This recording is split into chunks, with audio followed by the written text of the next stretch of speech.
Everybody. Good evening, everybody. I would ask William to remove Dr. Otundo's profile for now so that I can see everybody. Welcome to today's scheduled Zoom meeting. I am not too sure that Dr. Otundo has joined us yet. I'm waiting to see everybody. William, may I ask that you could remove his profile at the moment so that I'm able to see everybody? Thank you. Thank you. So we have a number of us here, a lot of names that are familiar. Welcome all. Thank you for making time to come. Thank you for sending the link to friends and your teachers. So let us start with an opening prayer. May I ask one of our business partners on the CBC wall, Mr. Paul Wandere, Dr. Paul Wandere actually, to start us off. Thank you, Madam Betty. Everyone, let us pray. Heavenly Father, in the name of Jesus, we come before you. We thank you for this group. Father, as we seek clarity and wisdom on CBC issues, we pray for clarity and understanding.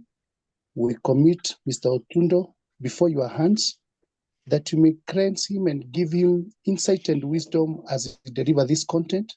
Let there be flow, let there be clarity and understanding. We commit every participant that you may give them sober mind. I thank you for Madam Betty for this forum, and I thank you for everyone who has participated for us to be where we are. We thank you and we give you and we glorify your holy name, and we give you all thanks and glory. In Jesus' name we pray. Amen. Amen. Thank you so much, Daktari. We have how many participants? 39 participants. When you receive the link, it says that the target audience for this Zoom is the WhatsApp community on the CBC1 and the CBC2 wall. This is a community that brings together school directors together with the business partners who serve us in the different areas. But we also opened it up to friends of this community. Therefore, we do expect you to have shared with your teachers. Dr. Otundo had asked, if possible, we share with our teachers. And of course, it was open to any director of a school. I am hosting this meeting with directors of schools. So I really hope that the directors of schools here are going to help me be able to engage Dr. Otundo, especially on the chat.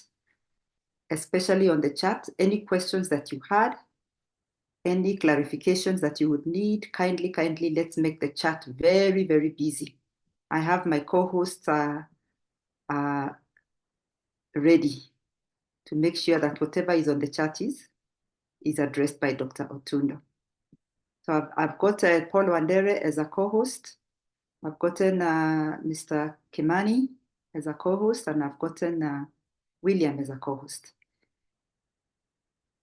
Can somebody confirm to me whether Dr. Otundo is here? But in the meantime, can we all put on our videos so that we can see the wonderful faces behind these wonderful names? And thank you all. I'm here, Mrs. Kimani. Oh, there you are. Yeah. There you are. There are so many names. So many names. Sure. Yeah.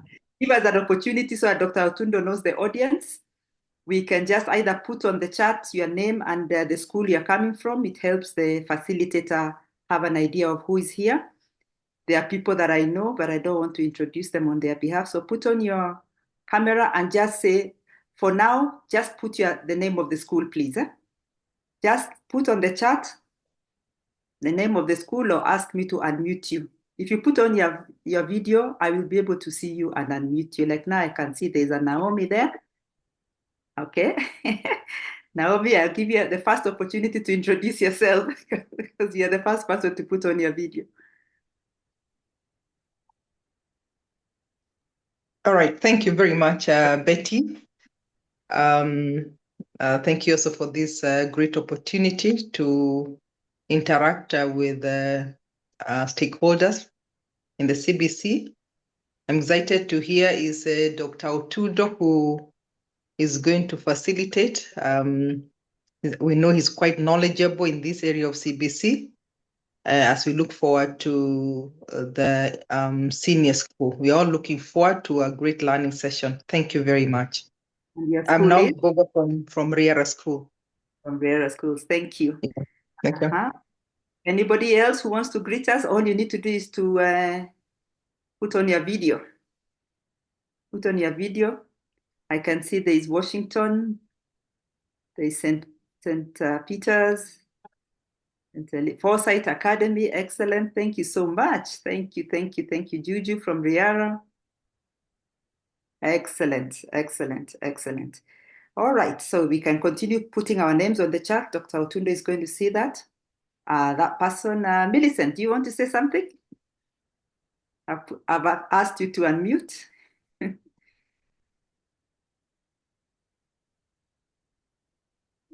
No. You say no. Oh, okay. I'd asked if you want to greet people and tell us which school you're from. Where are you from?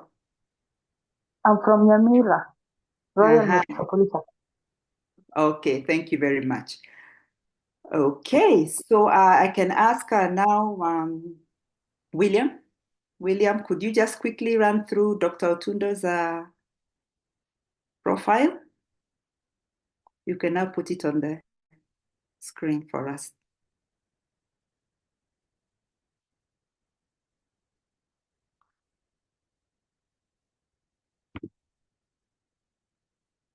Okay.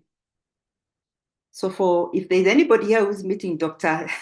Julius Otundo for the first time, this is a good New Year's gift for you because many of us have interacted with Dr. Otundo for very long. But as we have seen, allow me to just read it. He's a distinguished educationist and consultant with over 3 decades of impactful service spanning from basic to higher education. He has significantly contributed to curriculum reforms in Kenya, serving as a key trainer for the competency-based curriculum, CBC, and authoring pivotal resources such as the Parental Engagement Guide on the new curriculum and Influence of Devolved Government on Education. Dr. Otundo has presented on education reforms, 21st century learning, and innovative pedagogies at numerous local and international forums, including the Guest Education Leaders Conference, the Transformative Education Conference, OMEP, World Conference of Strategic Management, I'm skipping what is in the brackets, and various KIPSA conferences. As a lead trainer in curriculum interpretation, blended learning, pedagogical approaches, innovative assessment, and career pathways, Dr. Otundo connects academia to industry through education strategies and program innovations. He has also trained university faculty at institutions such as the Riara University, Zitech University, the Adventist University of Africa, Laikipia University, the Open University of Kenya, the East African University. These trainings focus on course redesign, project-based learning, constructive alignment, and innovative assessments. Currently, Dr. Otundo serves as Head of Professional Development and Senior Faculty at the Riara University. He is also a part-time lecturer at the Open University of Kenya in the School of Business and a curriculum developer at the same university. Dr. Otundo is ISO 9001 certified for quality control in learning and has advanced training in transformative pedagogy, blended learning, and pedagogical leadership in Africa. He has served as a lead consultant for major projects, including teacher capacity building initiatives for the Teacher Service Commission and course digitization for universities like Riara University and the Open University. And those are the professional memberships that he's involved in. I also want to say, personally, I've interacted with Dr. Otundo for very long. In fact, we started the CBC wall as a result of Dr. Otundo coming to the Marion schools and bringing together over 100 leaders when the CBC was starting, and there was a bit of confusion about one or two things. That is how the CBC wall was born. I know he loves nature. I know he loves monkeys. He's married and he's a father. Amen. So, Dr. Otundo. Yes, Betty. There's something else that has changed since we last met. The part for The monkeys, part at least I'm glad there's someone who knows that my love for nature and monkeys. I know, I My, know. that makes my evening. That one was one thing that I'll never forget. You're also passionate about special needs education. Yes, very, very.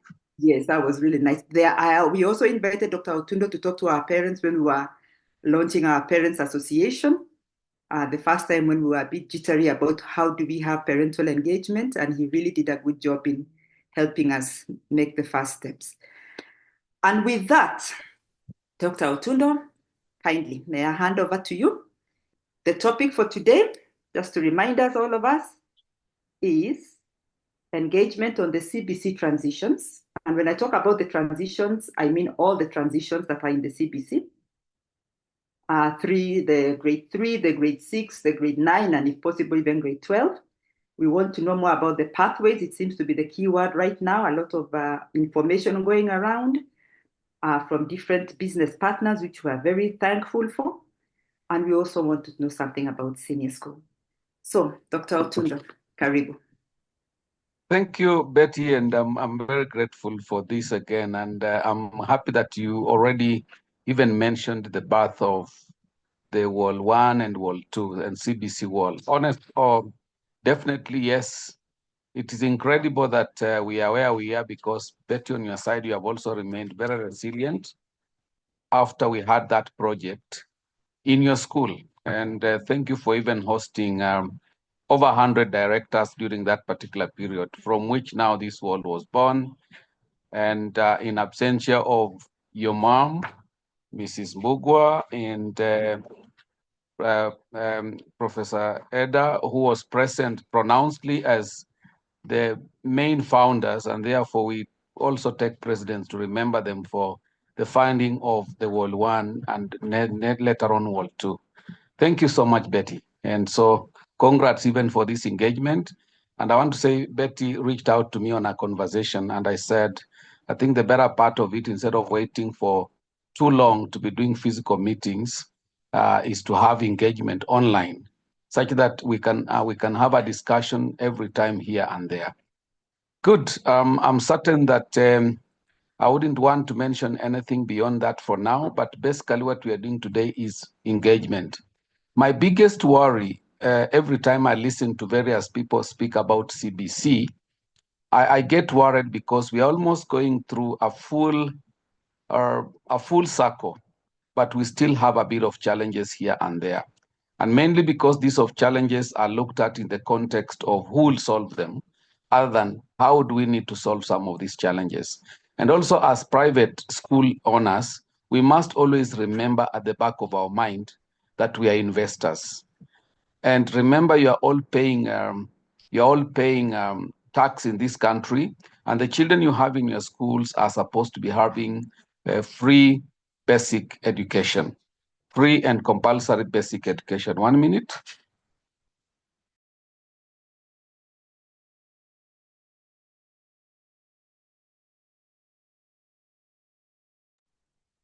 Sorry. So I'm saying that you are investors, and at the same time, you have taken a kind of stress on yourself to have children come to your schools, not because you want to make money, but because you just want to solve some of the challenges we have in the education sector in this country, and of the concept of the fact that education is supposed to be free and compulsory. Because when you look at the basic education, not the basics of the constitution of this country, Article 53, Section 1 and Section 1A and B is very clear on free and compulsory basic education for all.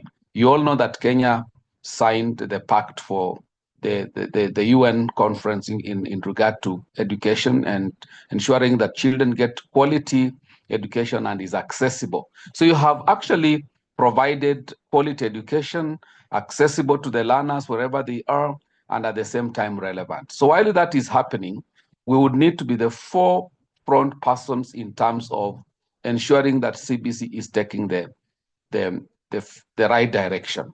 So I may pose a few questions to you as we start this engagement. And so the first engagement the question I normally get from people is that, where are we going? After grade 9, where are the students going? And then many people say, yeah, they are going to senior school. And then most people are asked, where in the senior school? And I've had a lot of versions about the aspect of where they are going in senior school. So what I'm going to do, I'm going to share something on the chat. I mean, on the wall. Once I share that, I will send all of you in breakout sessions to interpret that part, and you come back, we have a conversation. That will lead us into a conversation towards pathways.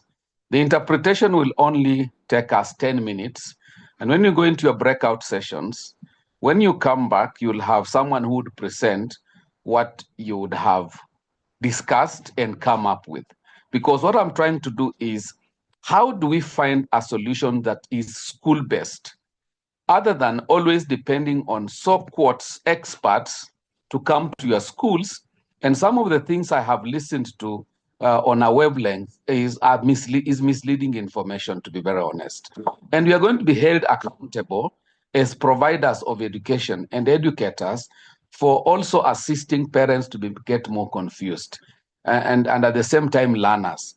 We want teachers in our schools to try and own the whole process, up to including helping the learners on how best they can get to the next level, as opposed to depending on the experts who would say they will come to your schools. Even if it was, say, Dr. Tundo to come to your school, Dr. Tundo cannot be everywhere. But somehow we need to develop some mechanisms. And why I'm saying that is because even after the Presidential Working Party recommendations, I still see the structure of this curriculum still presented the same way it was presented in 2017. And that is scary, because after 2015, when this curriculum was given a nod at the parliamentary with the parliamentary select committee, and all the way coming up to the launch by the former president Uhuru, so much changes have taken place, including the Presidential Working Party report. But apparently, I still feel that there is so much presentation of what was there and then, regardless of the reformation that have taken place. And then at the same time, on the concept of the key concept that our teachers need to be able to address. So the essence of this discussion is to ensure that we run institutions in such a way that the teachers own the process from the lowest level to the highest level. Examples of where I still hear concepts around the aspect of a school in terms of which one is a comprehensive school, which one is not a comprehensive school, about rationalized areas. And then the big story in the house is, where are the grade 9s going? So allow me to just share this. You look at it, you can take a snapshot, then I'll send you to breakout sessions, and the breakout sessions will take 10 minutes. So Betty, you can engage the directors and the participants as I share my screen, and then I'll divide you. Once I share, you take the snapshots, and then I'll break you into 3 or 4 groups. So, Dr. Otundo, are we able to send people to breakouts from your side? I've made your co-host. Yes, it is me who will do it. I first want to share to tell you what you're going to discuss. Excellent, thank you. Yeah, so I'm going to one. First, let me share my screen so that I'll tell you what you're going to discuss. And then from it, I'll send you to breakout sessions.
All right, can you see my screen, Betty?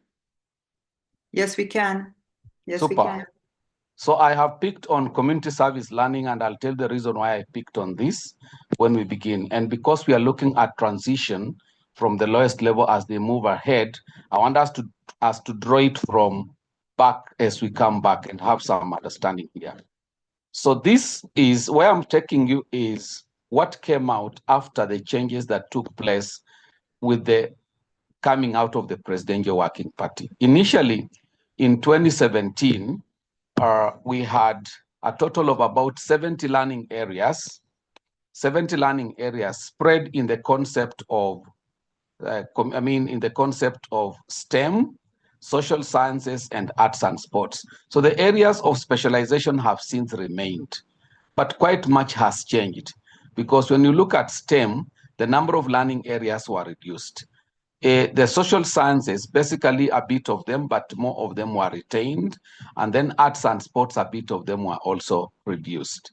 And we have a total of 40 subjects spread in the concept of science, technology, engineering, and mathematics. So step number one, take a snapshot of this area, the one that I'm showing, because you do not know the group you are going to belong. So everyone, you can just take a photo of this area. And if you have taken, you can say yes, so that the one managing the charts can easily see that people have taken. Or you can open your photo and just show a finger that you've done it. But the best thing is to quickly take the snapshot and send yes on the chart. If we have a good number that has done it already, then I move you to the next part, another photo you will take.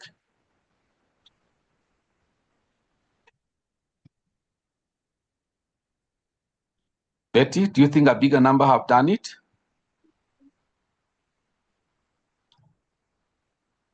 Good. I think that should be an yes. Let's see. Let's see, because I'm looking at the number of charts at 60, but we had charts before. Let's see whether they are this. I think, but the time taken is enough. I think they have done it. Yeah, good. Let me ask. Yeah, sure. Then take this one also. Yes. Take this part.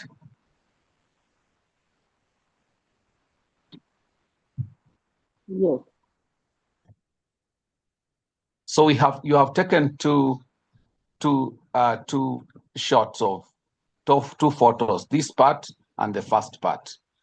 So I'm going to send you to the breakout sessions. But before I send you to the breakout sessions, I will tell you exactly what you are going to discuss in those breakout sessions. So what you're going to discuss in the breakout sessions is when you analyze this, and the presentations I'll want you to come and present is, hello? Every group, when you come back, I would like you to present to us how the senior schools will be structured.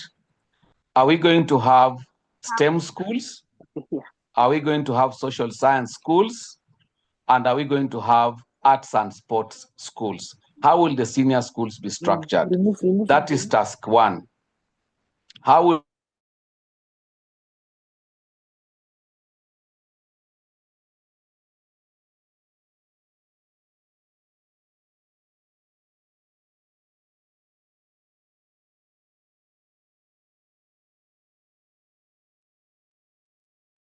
Sorry, Dr. Otundo, I muted you by mistake. Please unmute. Can you hear me? Yes, yes. I apologize. Yes, very good. So the task one, we are going to discuss about if you are asked to do a presentation and say how the senior schools will be structured. Please present to us how you will do it in the context of Are we going to have STEM schools? Are we going to have social science schools? And are we going to have art and sports school? That is task one. Task two, you have this child. I will give you three scenarios. Scenario one, this child wants to do pure sciences, wants to become a doctor. Wants to become a doctor. But this child is also interested in music. What kind of advice would you give this child? This child has interest in music, but at the same time, he wants to become a doctor. And this child has come to your school and you are the principal of that school. And the child insists, I will do medicine and at the same time do music. Tell us whether you'll accept it is possible for that student or it is not, and give reasons why it is not. And finally, a student who has chosen a pathway of languages, and particularly English or Kiswahili, what differentiation will that student have vis-a-vis another student who has chosen French as an additional subject away from English and literature? Those are the three tasks. And then every group will say, therefore, finally, how will senior schools look like? This is drawn from the curriculum design, and it was drawn from the Presidential Working Party team. Are the instructions clear, good people? Betty, allow me to repeat. Yes. So there are three questions that all the groups are going to discuss. All the groups are going to discuss all the three, or each is going to discuss one. Hello? Are all the groups going to discuss all the three questions, or will each group discuss? All the groups will discuss the three questions. Oh, okay. So the first question is, after reading what we have taken screenshots of, are we able to give a presentation of how the senior schools will be structured to our parents, for example? Number two, what would you advise a learner who comes to your school who wants to be a doctor, but also is interested in music? Would you accept such a learner? Give your reasons, yes or no. And then finally, number three, which I'm not quite sure I got it, we have a learner who has chosen a language, English or Kiswahili. What would differentiate this learner from the one that chooses another foreign language? Did I get that one right? Yes, you got it right. Okay, all right. Okay, good. I think we're ready. Yeah. So next we now send you to the breakout sessions. So you are 98, 99 of us here. So how long are the breakout? I will do, because of the three questions, we can try and manage within 15 minutes at most. Thank you. So I will send you into 4. I think let's do, in the interest of time, let's do 3 groups. Is that okay? Yeah, I was going to propose that too, 3 groups. Okay, so let me go. Let me break into 3 groups.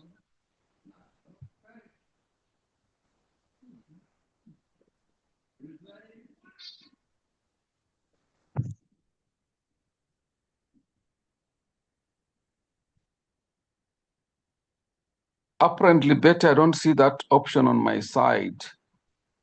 Can I know the person who is controlling to see whether he can break them into 3? Maybe the one managing. Let me make you a host instead of a co-host. Maybe that will. Sure. Maybe that will give you more power. Sure. Is that better? That's better.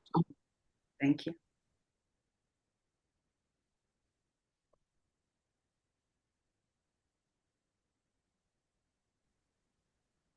It hasn't come yet. Maybe I could ask Mr. Kimani, SG, are you able to break people into 3 groups? 3 groups? Mr. Kimani?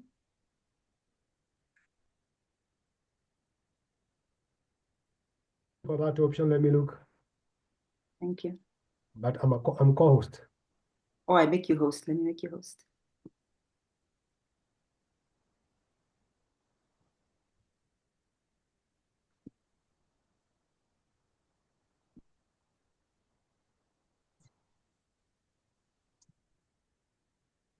Oh dear. So, Dr. Otundo, Yes. you are the host, eh? How do I move that to Mr. Kimani? It's not showing me the. No, he has to. He has to be the one to make you a host, eh? Yeah. Yeah. Okay. So, Otundo, could you make Kimani SG the host? I'm not Yeah. able to do it. Let me get there. SG the host. Yeah. So I change. This reminds me of those days of COVID when we had to be experts in Zoom. Yeah. I've made you the host. Okay, let me see whether I'll be able to share. To put you into Three different groups.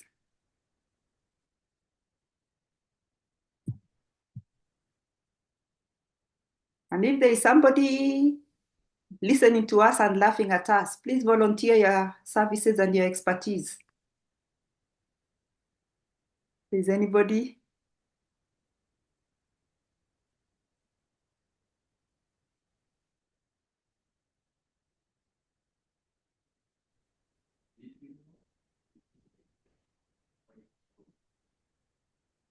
Is it giving you the option? no. The option I is think not giving either. maybe Daktari, Yes. was it put as a setting when the meeting was being set using Yeah. maybe that was not done. That was not done. Thank you, Naomi. Okay. If that is the case, then we shall use the whole group approach. Okay. The whole group approach, because we are not able to. So could we give like a few minutes for each person to interpret that information, and we start to hear responses? We will not stay without, so that we can begin to get the responses.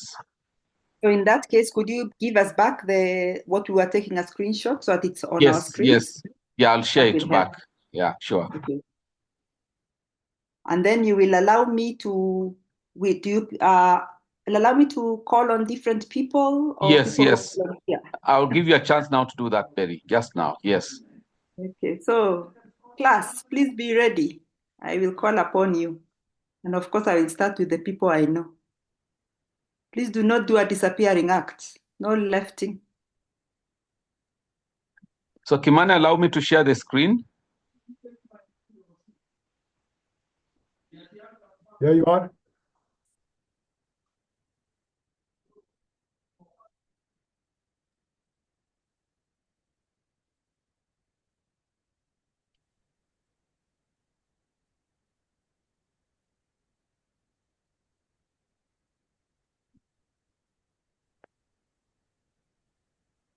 Okay, could you expand it a little bit?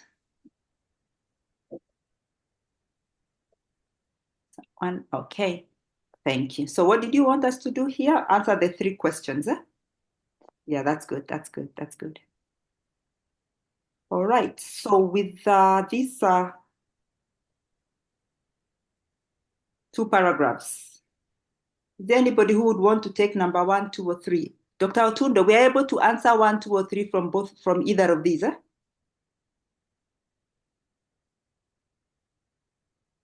Dr. Otundo?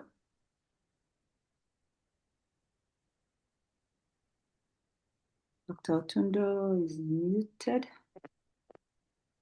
Yes, we can start very with question 1, then you move to 2 like that in that order. So you can have a few responses from 1. Right.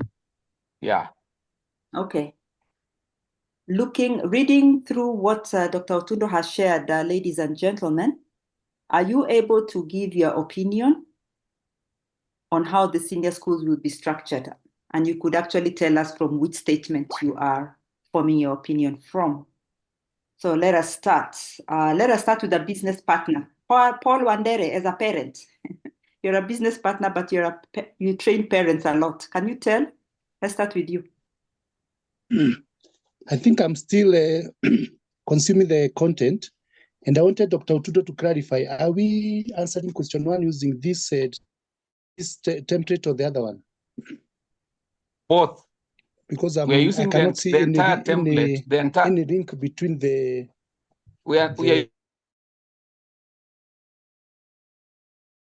Perhaps are we supposed to use... We are using the template to answer all the 3 questions. Okay. So, Madam Betty, give me 3 or 2 minutes and I've answered. Okay. What about Gladys? Anybody? Anybody who is ready? Don't make me go around, down.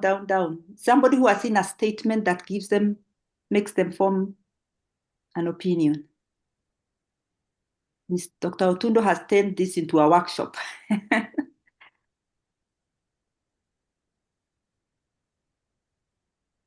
Anybody who can pick a statement?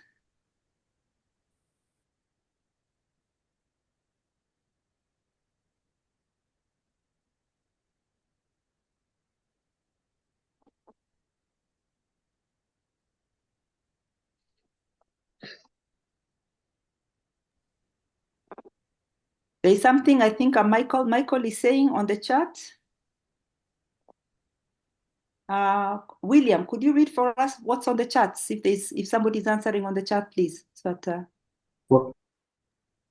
Yeah, I think Michael Miner is speaking about the child who wants to do pure sciences has a chance of picking maximum of 2 from the other 2 pathways, which would accommodate their passion for music. I think that's for the second question. Schools, according to the statement, can offer 3 pathways to allow for the learner to choose from the other pathways. Then he also says the students not taking advanced or Kiswahili Kipevu will take the other English or Kiswahili. Chamonica is asking that we can rephrase the question. If you're just joining, I've just posted the question here. Okay. So can I try? Yes, please. Let's just have one person and then we proceed. Yeah, I wanted to give it a trial. Mm-hmm. How will senior school be structured? So from what has been indicated here, it's that the compulsory subjects are supposed to be 7. And then they say the total number of subjects are supposed to be 7. Then 4 will be compulsory. The 4 learning areas will be compulsory. So the issue now is on the other 3. And when I read here, it is saying it is recommended that at least 2 learning areas should be from chosen pathway. That is a recommendation, that at least 2 of the other 3 should be from the pathway the child has chosen. Like, for example, if you have chosen STEM, then you can pick 2 out of the 3 remaining ones, you can pick 2 from STEM.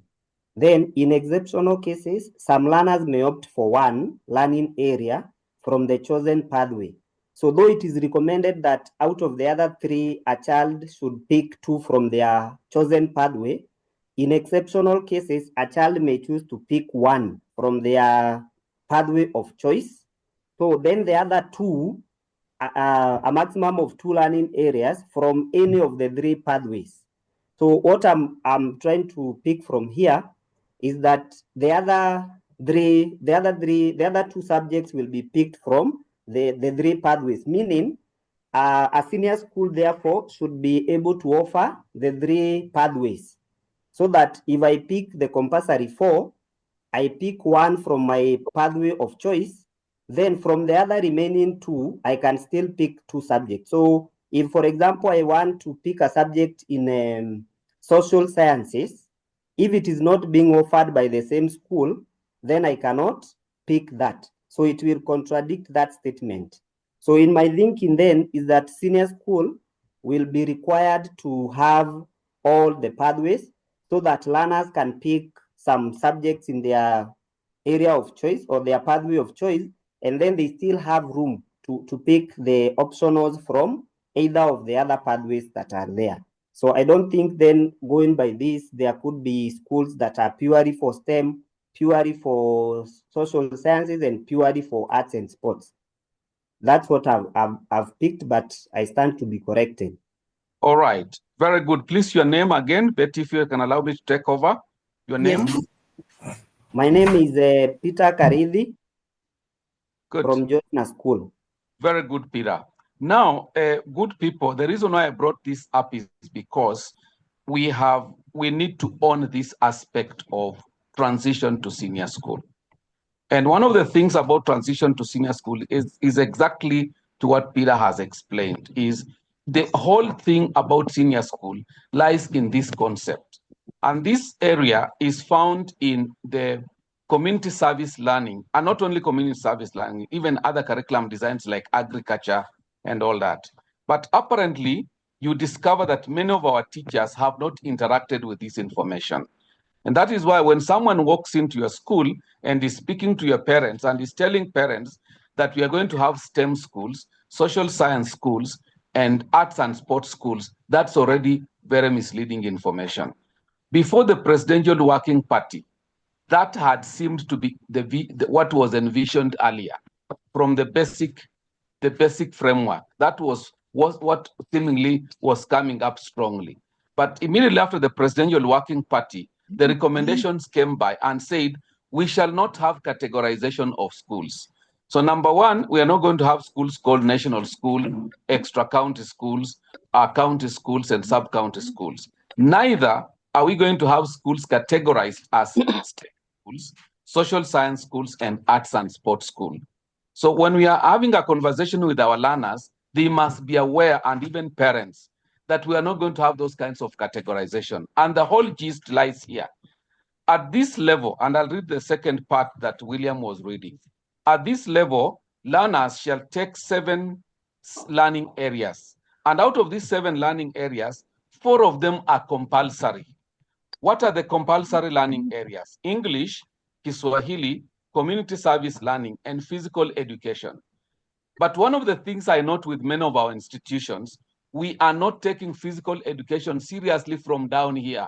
In fact, many of us have begun practices where even physical education lessons are being used for content revision and saying, you know, you guys, you are in grade 6, you are going to do KIPSEA, so you need to be revising. So physical education is downplayed. And that is going to have a serious impact on this student when he goes to, as he transits to senior school, because there should be emphasis on the concept of formative assessment, formative learning, learning, formative assessment, and summative assessment on physical education. When it comes to community service learning, again, it is being downplayed. Even the manner in which we are raising projects in our schools is wanting, because a teacher possibly comes up in the morning and says that students are going to do this project. And this project does not even address the milestones. It doesn't have any steps. Just go and make this instrument. It doesn't address any steps, meaning such a project will not even have a rubric. And many of the schools that are waiting for what NEC has provided, when we are supposed to be having internal practices about how to run a project, which aligns with the community service learning. And good people, the reason for emphasis on community service learning is not even just for the basis of that written examination. It is basically to connect these learners with what we call the essence statement, which addresses the sustainable development goals. When we go back to our schools and ask our teachers, what are the 17 sustainable development goals? And please, someone should be taking a note on that one. The 17 sustainable development goals, of which sustainable development goal number 4 on quality education is supposed to address other goals like eradication of hunger, eradication of diseases, and all that stuff. But that cannot work if we are taking community service learning as a sideways story and only waiting what NEC is going to do. Because this learner in year 10 or grade 10 is going to do this as a compulsory learning area. Initially, this was not the case. But now, after the Presidential Working Party, this became the case. So if you look at the community service learning curriculum designed for community service learning, you will get this information there. When you check into some of your designs, like the agriculture designs, you will get this information there. But then you discover that many schools, we are just waiting. What is NEC going to give out? And we are running away from a basic that avoids only summative assessment in terms of pen and paper to the concept of saying that at the end of the term, the students need to do an examination, which is okay. But we must ask a big question. That summative assessment the students are doing at the end of the term, what percentage does it hold? It is supposed to be holding at most 40%. Of course, you can translate it to 100%. But when formative assessment is not taken strongly from the beginning, then it becomes a challenge for this student at the senior school. So moving fast on that, so we have these 4 learning areas as compulsory: English, Kiswahili or Kenyan Sign Language, community service learning, and physical education. This information is there, has been there on the NEC, on the KICD website. It has been there under the curriculum that were brought down because they are now being printed for them to come out as hard copies, and a few rectifications were done. This information already exists there. So my emphasis is that can we really push our teachers to be able to access things on KICD website, as opposed to waiting for what Dr. Tundo is going to present on a slide. Because remember, where we have reached with this curriculum, we need to avoid waiting for slides presentations, but use policy documents and the designs themselves to interpret what we are doing, because the evidence lies there. Other than when you are waiting for Dr. Tundo to come and tell you, presented on the slide, because you may not know whether what he has lifted is the right information for you or not. So these are the compulsory learning areas in year 10, which is the grade 10. Now, in that grade 10, we have the aspect of selections. And these electives are based on now pathways. So initially, we had more learning areas for science, for science, technology, engineering, and mathematics. Now they have been reduced to what you can see here. Meaning, in the concept of STEM, we have pure sciences, which has mathematics, biology, chemistry, physics. And of course, that is under pure sciences. Then we have applied sciences, where we have the general science, agriculture, computer studies, home science, under applied sciences. And then we have the science, we have what we call technological studies, where we have, technological studies, where we have, for example, aviation technology. Anything you see here, technology, technology, technology, and technology. And then we have the concept of career and technology, which has a few learning areas, 1 or 2, that have been placed here, like the issue of power mechanics. Then on these social sciences, we have what you can see here: advanced English, literature in English, indigenous language, Kiswahili Kipevu, Fasihi, sign language, all that are listed here. Then on this other part, now we have the sports and recreation, physical education, musical and dance, theater and film, and fine arts. Now you can see here, applied arts is no longer here, but instead we have drawing and design that has been strengthened on the area of STEM.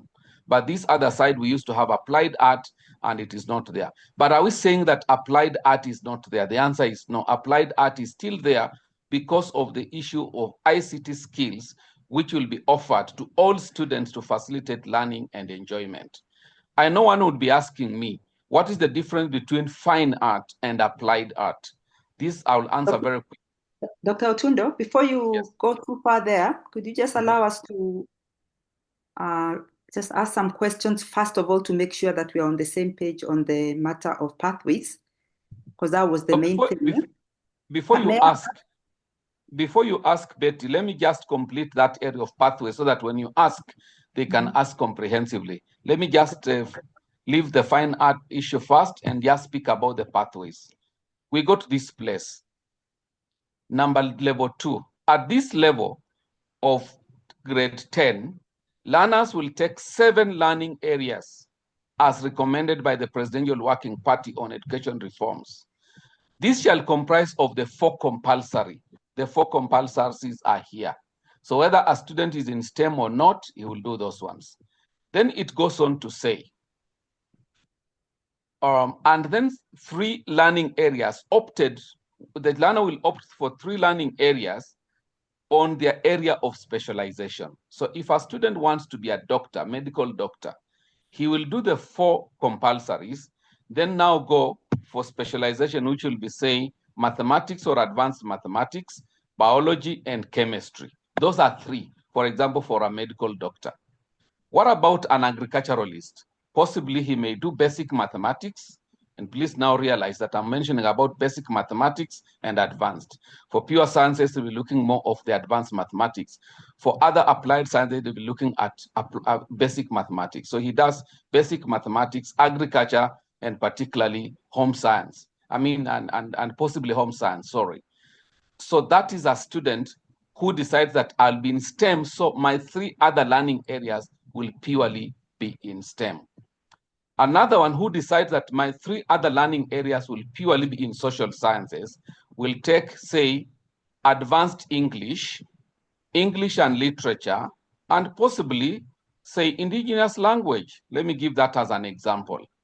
But why advanced English for a student who is speaking English as a specialization? Because he has already done English as a basic language. So at this level now we'll do advanced English. But a student who picks on French at this point will be able to do French, retain the basic English here, and possibly pick on another language like Kiswahili. But if he picks on Kiswahili, what Kiswahili will he do? The student will do what we call Kiswahili Kipevu, because has already done the basic English at the compulsory point. What is the difference between advanced and basic? Advanced means that the students will have additional of 2 lessons. If the lessons were 5 for ordinary level of English, then the advanced Kiswahili or English, the student will do extra 2 lessons. So that means that student number 1 is the one I asked. I'm specialized in this area, so I do the first 4 compulsory, pick the next 3 from my area of specialization. But there are cases where the student can decide, I do my two subjects from my area of specialization, but because I have interest in music, I have interest in art, I can pick the 3rd learning area from another pathway. And that is the big question. Would we therefore have that kind of student transfer to another school offering the pathway or not? The answer is no. And that's what tells us that all the pathways need to exist within a school for the purpose of the students to access on their areas of interest. Just to mention one more statement is that NEC will soon send schools a questionnaire. And this questionnaire will be asking about student interest, attitudes, and all that. When it comes, on top of the list, it will be, what is your interest? And the student will say, my interest is this. But there will also be certain questions that will be assessing the student's attitude towards that interest. But the work of the school will say, fine, your interest is here. And then the next question will be, what about the capacity? Where do the schools now come in? The student says, I'm interested in becoming a medical doctor. But the school comes in to ask, what is your capacity? What is it that we need to do for you to become a doctor? Or do you know what it takes to become a doctor?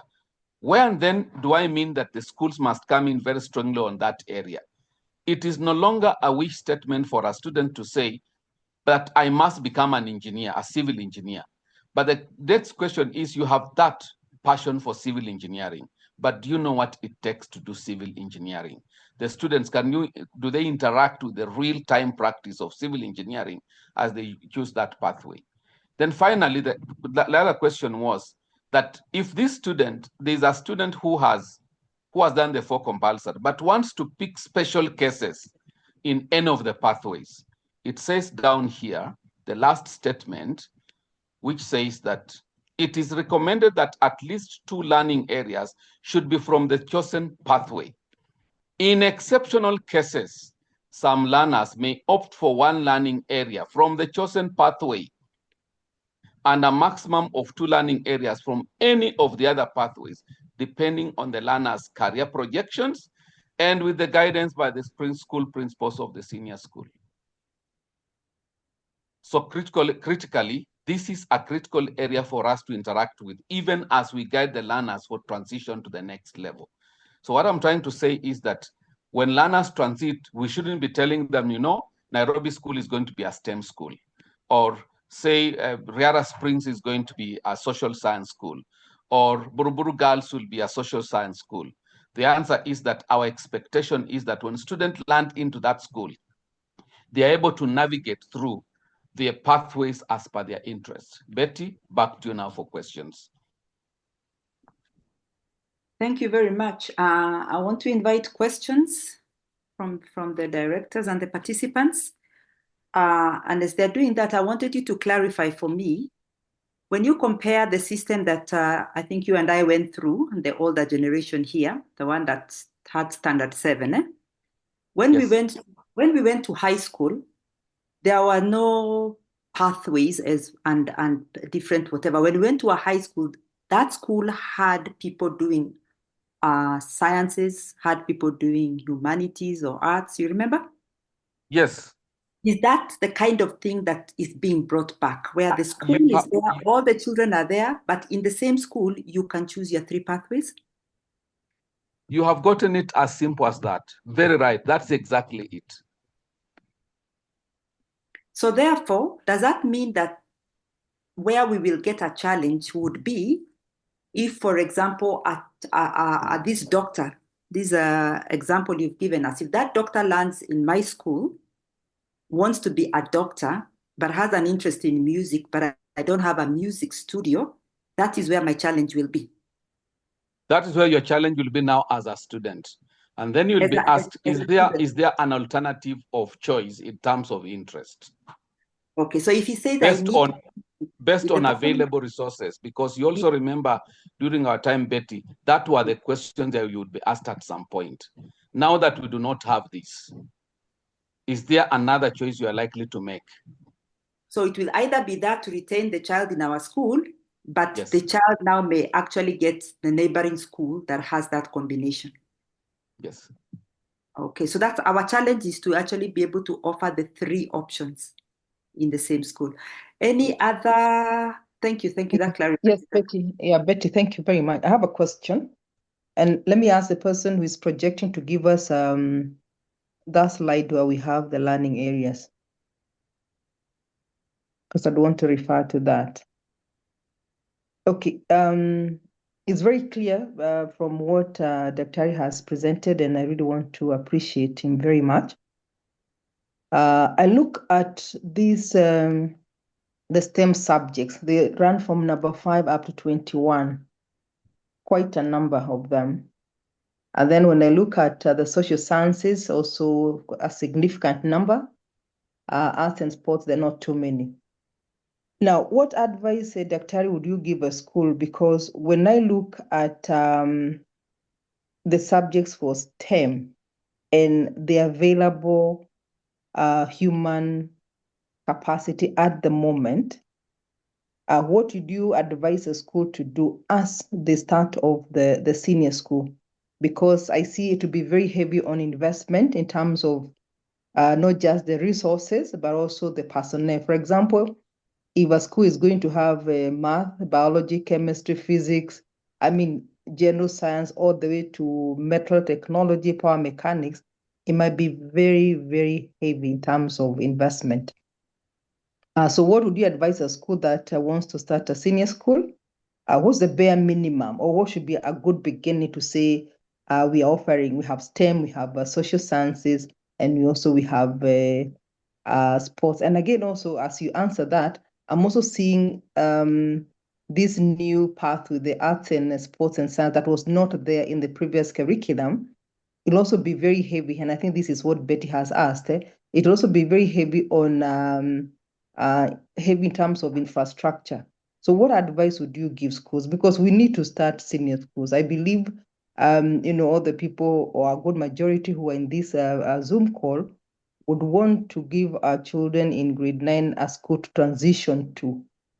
but what would you advise in terms of the subjects to offer? Because it may not be possible for a school to offer all these at the same time, because you may find it's only one child who is taking wood technology, or maybe there are three. How many teachers do you then need to hire to ensure that every child is taken care of? So my question is, what is safe? Which is the bare minimum? Say, if I want to have a senior school, these are my subjects for STEM, these are my subjects for social sciences, and these are my subjects for arts and sports science. Thank you. Good. Betty, can I respond to that? Yes, yes, Dr. Go ahead, and we are taking other questions. Well, if I can respond to that, so that we see the way forward on the next. What I would say is, number one, all senior schools that exist up to now, as we speak, and the ones that are yet to come, the area of pure sciences is not normally a problem because of the laboratories that we have. And so pure sciences is easier to sort out. While it is easier to sort out, it is the most expensive to set up in a school. It is the most expensive because you must have these laboratories, and setting up a laboratory is very expensive. When it comes to agriculture, you might have land. That might not be so expensive because in the first place, it is a practice of the projects. And even if you don't have land, we have now the hydroponics, agriculture in a room, the practice of hydroponics, so that when students leave your school, they can be able to practice hydroponics. When they are in your school, they are practicing hydroponics. It's a very easy area of when you are doing either hydroponics or just putting plants and crops in sacks and all that in a small area. Because the issue here is the practice for the student to be able to practice in real life. When it comes to these other technological areas, you do not have to say, if you want wood technology, for example, and assuming you have what we call an open workshop. In that open workshop, we have a small section for metal and practice on metal technology. We have an electrical board in one corner of the same big open workshop, and you have a space for building and construction, because it's a matter of students understanding what is the structure, how do you start the construction, for example, of a foundation, and how do you carry it out. The only thing that I see here that is more technical among what I see here is the aspect of aviation technology. Possibly that requires a partnership. You might have it, create a partnership with colleges or institutions that offer aviation technology. And so that when you are doing it at the school level, you are doing it on a more basic level, but in terms of advancement, you create a partnership.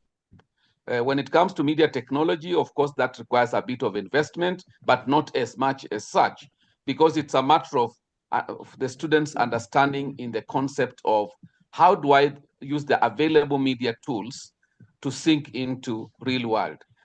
And why you see this wide scope for STEM is because CBC says that STEM will carry 60% of the learners moving from junior schools.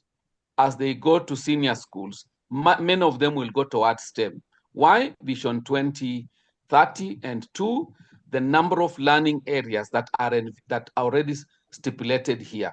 If we want to go to an industrialized country, for example, we'll have the 60%. Then the social sciences are 25%. So under social sciences, possibly you may not be able to offer all the languages. That is one area. But the rest of the things here on social sciences are simple things to be able to do apart from the issue of human resource. For social sciences, what I see more is on human resource. When it comes to arts and sports, yes, there is sports and recreation. And for me, if you ask me, if you have a place for sports and recreation, that to me basically means that it is easier to have something advanced on physical education. And when you look at physical education, this Article C in brackets, meaning compulsory. So for me, number 36 and number 37, in a section where you have a good sporting facility and recreation, it well caters for that. Now, if you have something on media technology, it will push you to bring in the aspect of theater and film, which of course we are not looking at this big hall in which all is done as more room.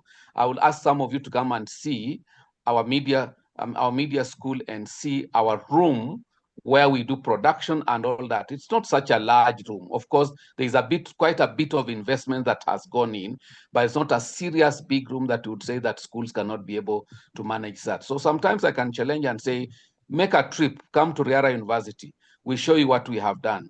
And yet that is very transformative. Other than feeling that I must do something very large, and yet the tools of investment, whether a large room or a small one, depends on exactly the tools you want to invest in. So the only thing I can say, human resource may be a bit of a challenge, but not so much, because universities have now been taxed to produce many of these areas. Many of the universities, KU is producing many of these students as we speak. You'll find many of them coming out. There's also a conversation, so to say, about some of the TVET students who scored a C+ and above. Remember, we have students who went to TVET not because they got less than a C+, but it's because it is their choice that they wanted to go to a skilled-based kind of learning as opposed to content-based. So we have a huge number of students who got C+, B+, B minuses, even A minuses in TVET institutions. And some of them will be liable to come and teach. And the TSC is already in the process of having a conversation of how some of the students who have gone to TVET institutions can be brought into the concept of pedagogy and then begin to help in the area of CBC, and particularly in technological areas. Because statistics indicate we have quite a huge number of students who scored the minimum requirement for a teacher of senior school, and they'll be able to do that. We have a question. If you have a question, please put up your hand or just unmute. I have a question on the CBC wall. Our meeting is full, so there are people who are not able to join. There's somebody who is very, very concerned about the fact that mathematics is not a compulsory subject. Let me just read it. I'm quite concerned that math is not compulsory and that it is an option only in STEM. As someone who loved math and went to school for film and art, I have questions. Also, the options in sports and art are very few as compared to the other two. Yet, these two very diverse and are very detailed areas. Thank you, Dr. Otundo. A system that fails to teach mathematics as a compulsory subject is quite scary. What's your response to that, Mats? Good. First of all, can I hear responses from the participants? How would you respond about the issue of math that is going to come out very strongly when we are being spoken to by the parents? Anybody? But before that, Mrs. Mbugua, did I answer your question? Yes, you did, Daktari. But I'm still I'm still struggling with something because metal technology, power mechanics, or maybe because I may not be a very technical person. If I want to have a setup in my senior school, then I feel that we'll need some form of expertise as somebody to help us set up. So where do we get help from? Do we Very go good. to these technical institutes like Kabete and look for personnel there? Do we go to, I don't know, KTC is no longer there. I don't know. Yeah, we just need to be advised on where do we get help from. You have just actually mentioned it well. We can go to, you see, we have the national polytechnics. If we went into some of these national polytechnics, there are a lot of resources. I have had a chance myself to visit about 29 of the national polytechnics in this country, and they are a major resource for us here. And we should remember that the ones teaching in TVET institutions have been trained on CBET, competency-based education and training. So they are already doing it. So it's a major resource for us. Another one are universities like the TUK University, the Technical University of Kenya. Another one is the TUK University. We need to visit the TUK University besides the National Polytechnics. Okay, so we are telling us, go ahead. Yeah, so that's a very critical area. And some areas, even JKUAT, Jomo Kenyatta University of Agri and Technology. Another one is MUST in Western. You can also visit Masindemuri University, because those are universities that are very vast in these technological areas, besides the National Polytechnics. But for National Polytechnics, there's been a lot of heavy investment, not only by the Kenyan government, because I know some that quite a number of support has come from the foreign countries. Now, back to mathematics issue. Is mathematics important in life? Yes, the answer is. Must it be compulsory? Let us question that. The answer is, but must it be compulsory for us when it comes to, say, a student who is doing a certain concept, assuming the student has picked on sign language, is it compulsory? We have lost very good teachers, good people, who can teach very well and can specialize in 2 areas without mathematics. But you find they are told, unless you have a D+ in mathematics, you will not be able to train as a teacher. And yet, this teacher wants to specialize in English and literature. So in as far as we say mathematics is important, we shall have basic mathematics mainly for social, for STEM areas, and advanced for pure sciences. But for these other areas, mathematics will be treated as a basic area of a basic subject area, but not necessarily that you must pass this for you to go and do fine arts. That is where it is. But how do we now speak to parents about understanding that mathematics is important in life? But is it compulsory for everything that you need to do? It is a challenge. English, why is it compulsory? Our channel of communication is channeled through what? Kiswahili, the same, channels of communication. Community service learning, we are linking the learners to the real world to be able to solve the world problems, starting with their own communities. And that is why we are saying, are we going to have the best people in this country sleeping hungry just because we do not have food? And why? We are not putting emphasis on areas that link students to the real world experience to solve the real world problems. But remember, when students are doing a community service learning project, all these learning areas, including mathematics, are brought in. Because when we go down and just look at the milestones of running a community service learning project, you'll see how that aspect of mathematics cannot be lost. But I know that people look at subjects in the context of final examinations. But we are now saying in CBC, in as far as there is that final examination, what are we doing in the concept of formative engagement with the learners? My emphasis being that at the basic of formative engagement with the learners, we are looking at the aspect where the learners are engaging in formative activities as opposed to be waiting for pen and paper. Because remember, for example, at grade 6, as learners leave to grade 7, they have already accumulated 20% of their grading. So assuming the learner had done everything that is required, has already 20%. When the learner goes to grade 8, 7 and 8, acquires another or accumulates another 20%, and mainly from the projects.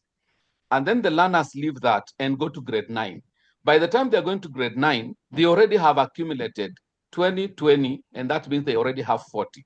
So they remain with 60. But these 60 good people is broken down again into 2, into a community service learning project, which will take 20%. And so the final assessment that we are calling now the KJSEA comes and takes the next 40%.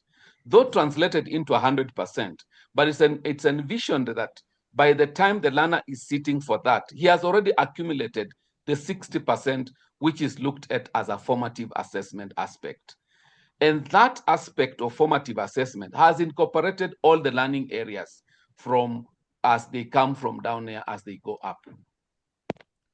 And so the aspect of mathematics should not be looked at in the context of final assessment or summative. It should be looked at in the context of and an area that we would use for community service learning, we'll use for physical education, and mainly for community service learning. Remember, ICT skills will be offered to all students. When your students are doing issues to do with even coding, robotics, STEM areas in your schools, they are doing something on computer studies, statistics and mathematics are all covered there. They're all covered there. So if we look at mathematics as a cross-cutting issue as opposed to an assessment task, then we will get it right. But if we look at mathematics as a subject to be examined, then we get it wrong. Daktari, sorry, I think I have too many questions. I don't know, and I've heard you quite well. Parents will come to us and ask us to assist them and assist the learners in selecting subjects. And I'm asking myself, what background knowledge do we need so that we can help learners pick the appropriate, or if I could use that word, as a subject? For example, sorry, somebody's moving the screen too much. Oh, actually, it's me moving it. Oh, you're not moving it here. Yes, yes. I'm still at that part for STEM. If, for example, a child wants to pick, just take me back there.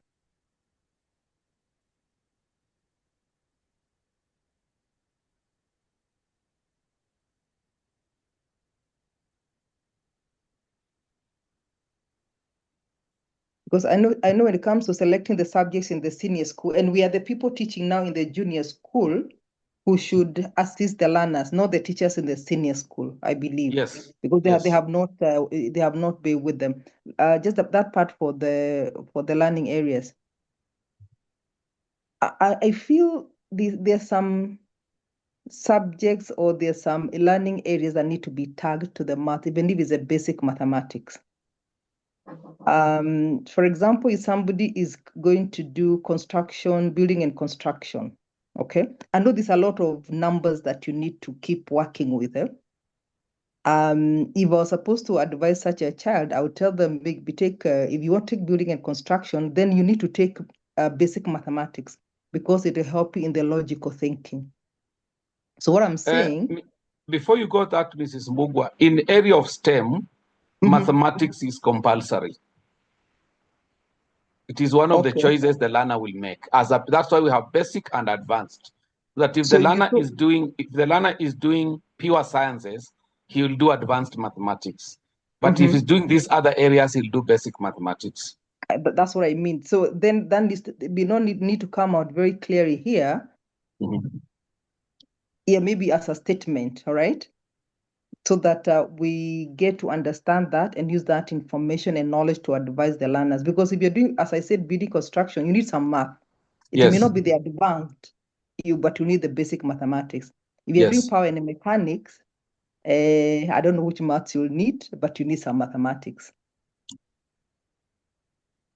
All these areas, that's why we have structured it and we're saying basic mathematics for these other STEM areas. But for now, pure sciences, you'll do what they do advanced. That is with addition of 2 extra lessons. If the math lessons are, say, 5, then they'll do extra lessons for advanced. But that's for pure sciences. But for the rest here, they'll do basic mathematics. Okay. Just take even an example of home science.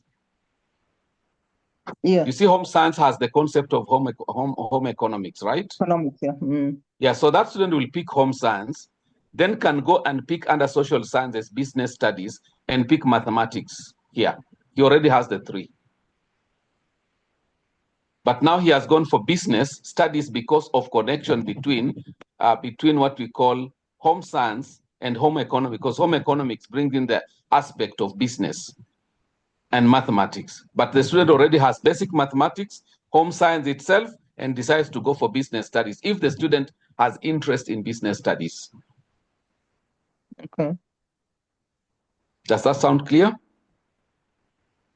Yeah, but I'm thinking maybe for the purpose of this presentation, maybe we can categorize that and say these are the people who take advanced math, and these are the ones who will take basic mathematics.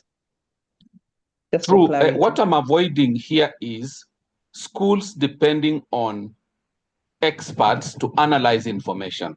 Because once we do that, Naomi, you'll be sure, everyone will go quiet and say, I think this is the direction. We want people to think as a school, to form what we call communities of practice in institution, to interpret this information critically, to be able to come up with an advisory even to the students.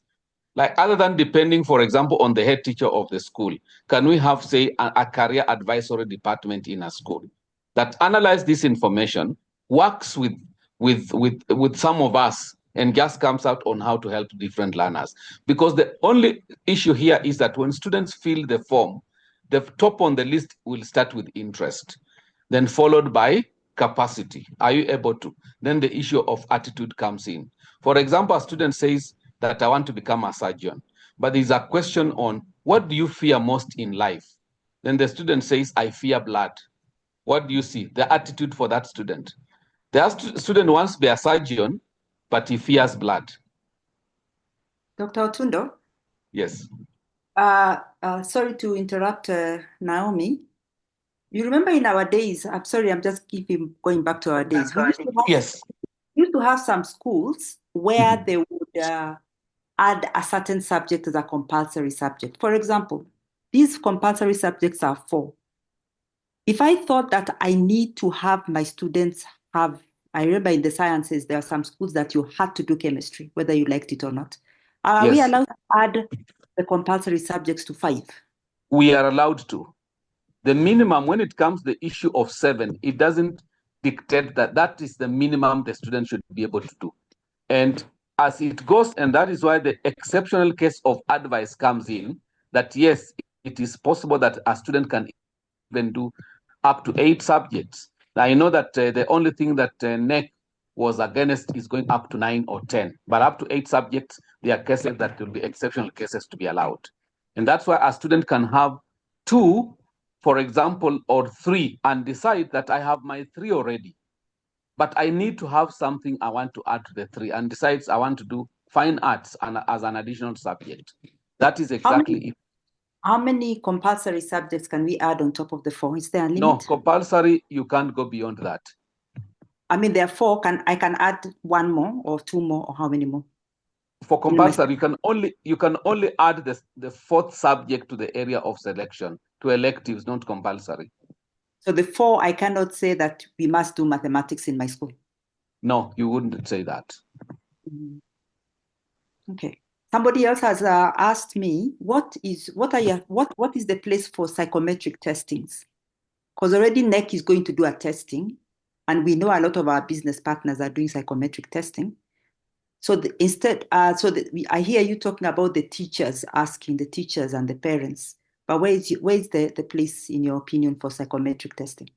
It depends on the tool that is being used. But before we use that tool, can we use the natural psychometric test on our interaction with the learners from the lowest level to the highest level? Because me, I know, Betty, if you're my student from grade 1, honestly, all the way in the same school, why would I start exposing to you another external tool at grade 9? Well, yes, I'm not saying that we can, and I'm not saying that we cannot use psychometric. We can use it, but it all depends on the tool we are using for psychometrics. Okay, Mwangi's hand is raised. Go ahead, Mwangi. Unmute. We have 6 minutes, and there's something I wanted to emphasize on as he asks. Of course, this engagement will continue. We are not finishing it today, but let him ask. Okay, thank you so much, Daktari. Go ahead, Mwangi. Okay, my question is, I have heard Naomi talk about choosing subjects. Are the learners supposed to choose subjects on tracks?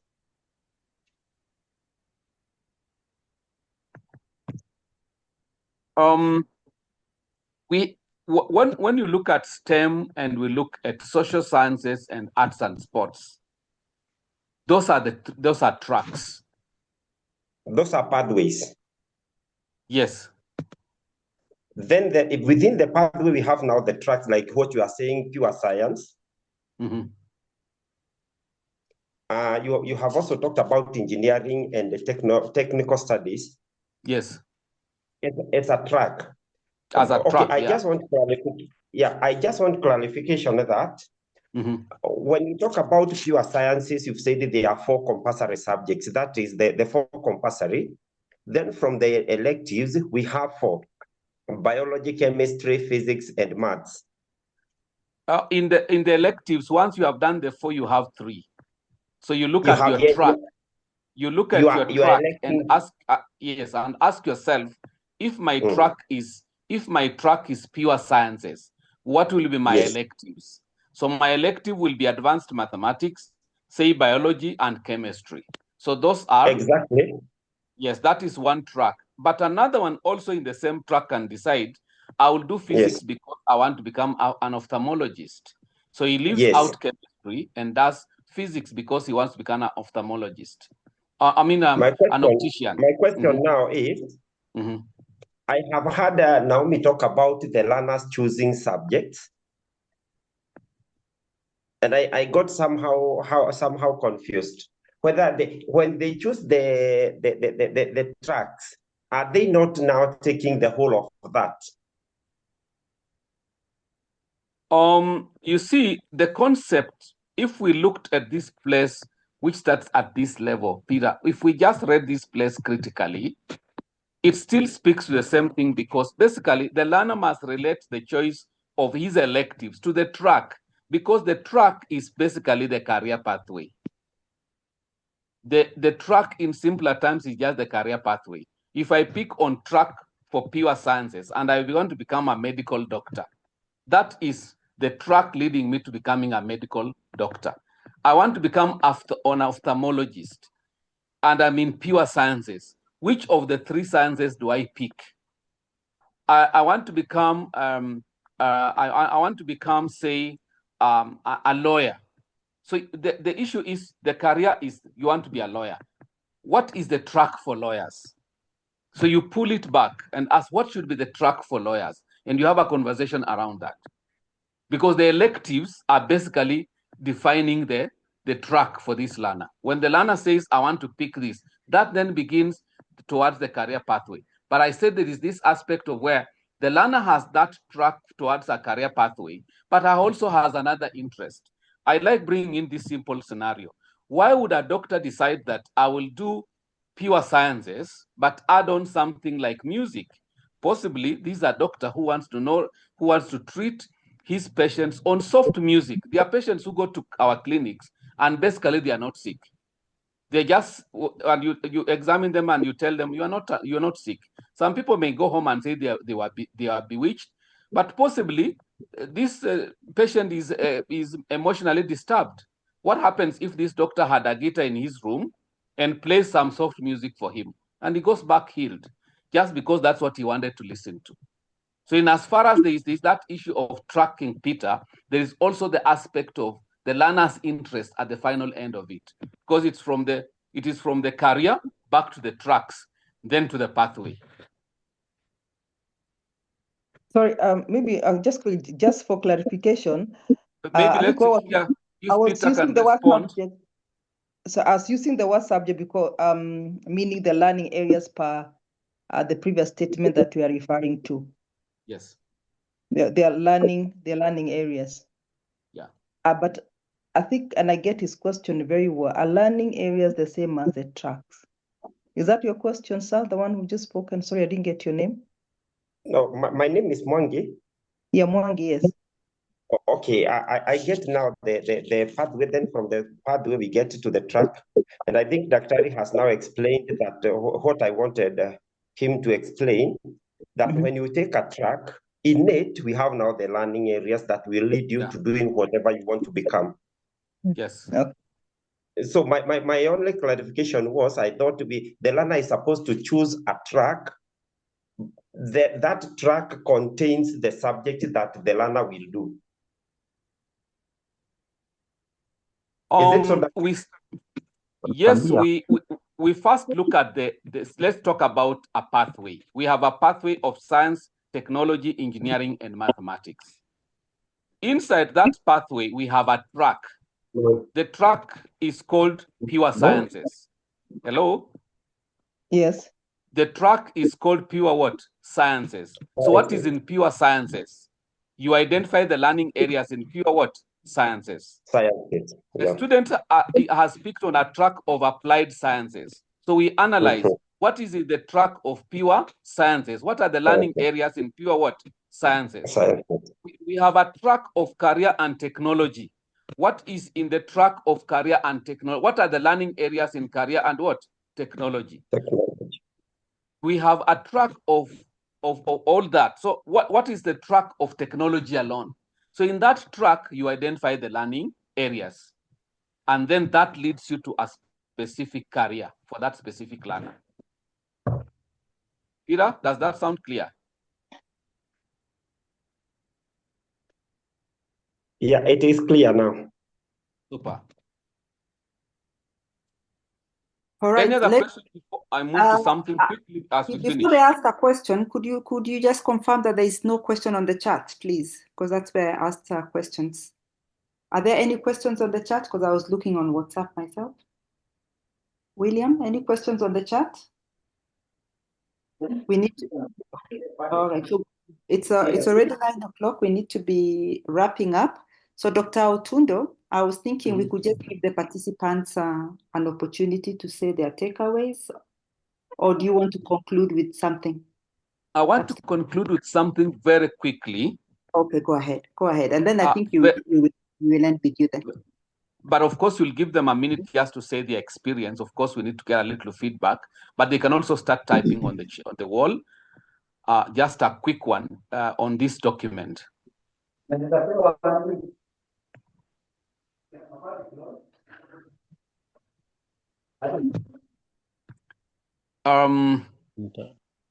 Oh no, it is not this.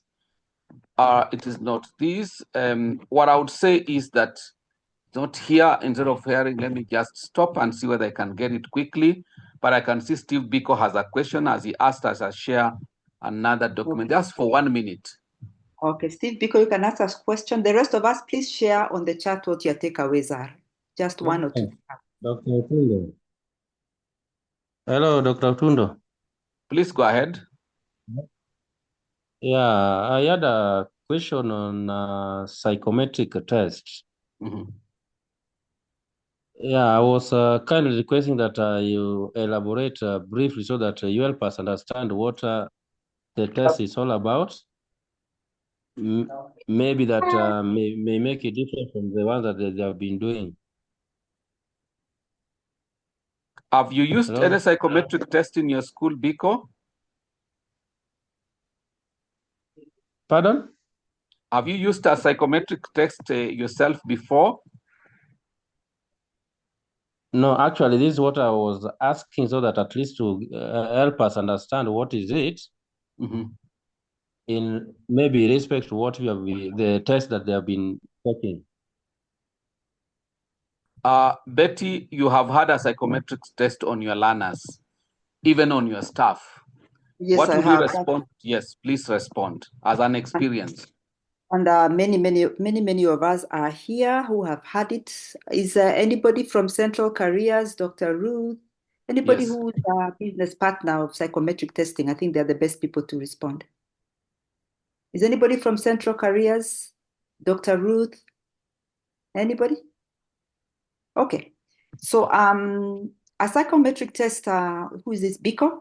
You know how Dr. Otundo is talking about that we need to look at the children's abilities, the children's interests, the children's giftedness, all those things that the child, a learner profile, like if you look at a learner profile of a child called Biko, you want to, a teacher can take their time to know that. And that is why he's saying that the best people to know Biko are the people who have been engaging Biko since kindergarten, isn't it? Up to grade 9, am I right?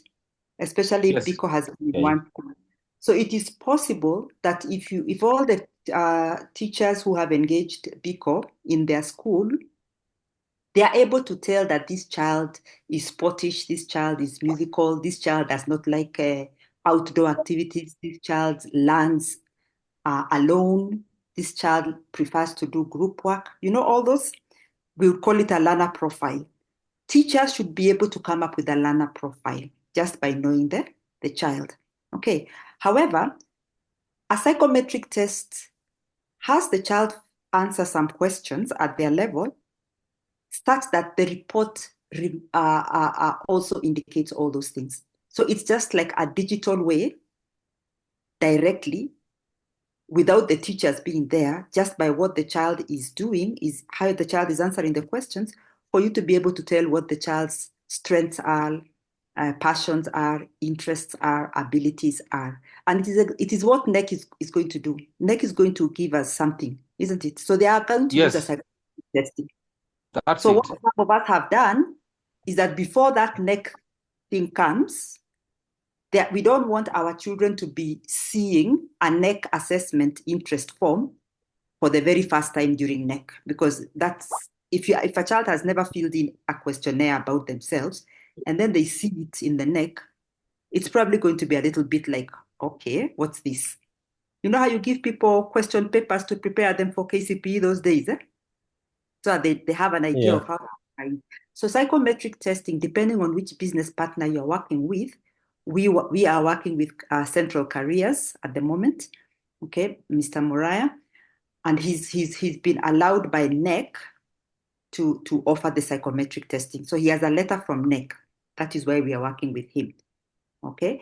So the only difference is that that's an investment that the school or the parent makes, because it's not free. Am I clear, Biko? Yeah, you are. I've got right. Thank you. Good. Thank you. So that's exactly it on psychometric tests, and that's what NEC is bringing on board. But before they bring on board, you guys are investors. Would you think of just first of all doing analysis on your learners as early, so they don't even get excited when that tool from NEC comes? And I wish that Moriah could have been here to explain further, but we can have another session to talk about the psychometric testing. And that's why I said when I was asked, it all depends on the tool that is being used.